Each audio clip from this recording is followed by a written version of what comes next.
সুপ্রিয় দর্শক, আসসালামু আলাইকুম। কেমন আছেন সবাই? আশা করছি যে যেখানে আছেন ভালো আছেন এবং সুস্থ আছেন। সবাইকে স্বাগতম জানাচ্ছি আমার আরেকটি নতুন এপিসোড দেখার জন্য। আমি আজকে আপনাদের সাথে শেয়ার করছি চিকেনের পুর ভরা ঝাল পুলপিঠা।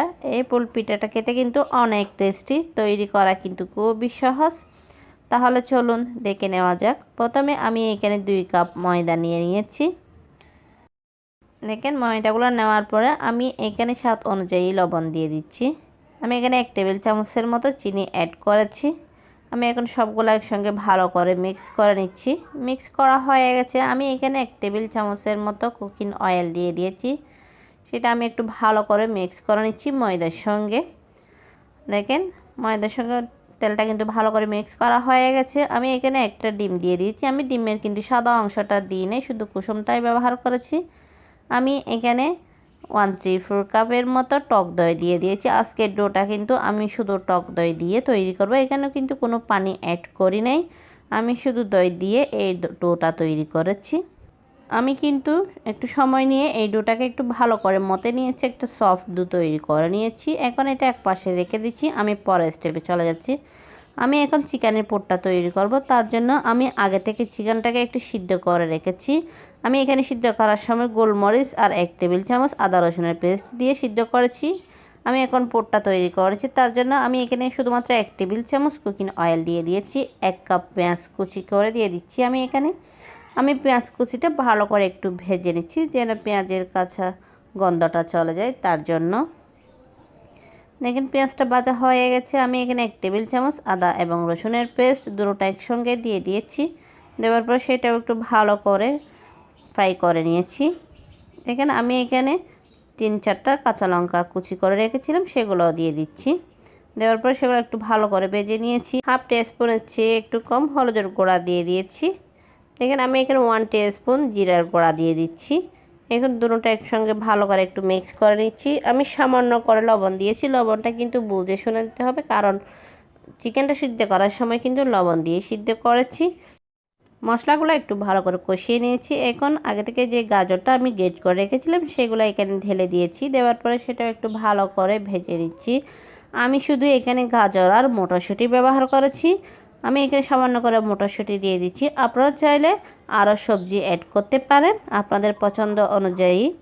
দেখেন, কিছুক্ষণ ভেজে নেওয়ার পরে আমি অল্প করে পানি দিয়ে দিয়েছি মটরশুঁটি আর গাজরগুলো একটু সিদ্ধ হওয়ার জন্য।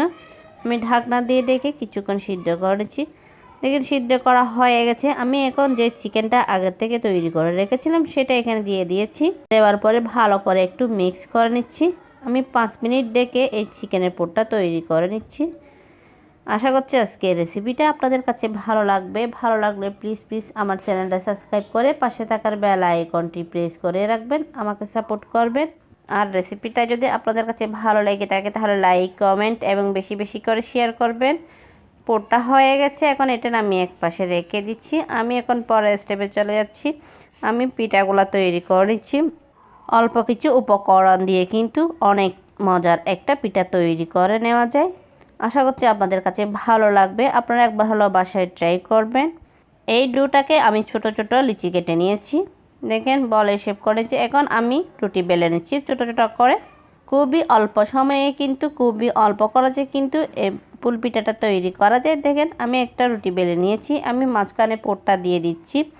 আমি কত সহজে এই পুলপিঠাটা তৈরি করে দিচ্ছি এটা দেখে বুঝে নিতে হবে। দেখেন, এই চিকেনের পুর ভরা এই পুলপিঠাটা খেতে কিন্তু অনেক টেস্টি। আমি একটা রুটি দিয়ে পুর দিয়ে দিয়েছি। আমি আরেকটা রুটি ওপর থেকে দেখেন দিয়ে দিচ্ছি। দেখেন, একটা পিঠা হয়ে গেছে। আমি কিন্তু এইভাবে সবগুলা পিঠা তৈরি করে নিচ্ছি। এখানে আমি সবগুলা পিঠা তৈরি করে নিচ্ছি। আমি ভাজার জন্য চলে যাচ্ছি। আমি আগে থেকে অয়েলটা গরম করতে বসিয়ে দিয়েছি। দেখেন, গরম হয়ে গেছে। আমি অয়েলটা কিন্তু লো মিডিয়ামে গরম করে নিয়েছি। এখন একটা করে পিঠা দিয়ে দিচ্ছি। এই পিঠাগুলো ভাজার সময় কিন্তু চুলার আঁচটা একদম কমিয়ে রাখতে হবে, মিডিয়ামে রাখতে হবে। দেখেন, এক পিঠ ভাজা হয়ে গেছে। আমি অপর পিঠ উল্টিয়ে দিচ্ছি। এখন দেখেন 2 পিঠই ভাজা হয়ে গেছে। আমি উল্টিয়ে নিচ্ছি। আমি কিন্তু এইভাবে সবগুলা পিঠা ভেজে নিচ্ছি। এই পিঠাটা দেখতে যেমন সুন্দর, খেতে কিন্তু তার থেকেও বেশি সুস্বাদু।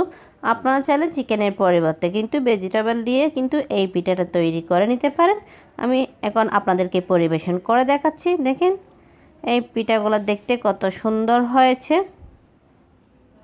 আমি একটা আপনাদেরকে ভেঙে দেখাচ্ছি। দেখেন দেখতে কত সুন্দর হয়েছে, খেতেও কিন্তু অনেক লোভনীয় হয়েছিল। আর আজকের রেসিপিটা আপনাদের কাছে কেমন লেগেছে অবশ্যই কমেন্ট করে জানাবেন।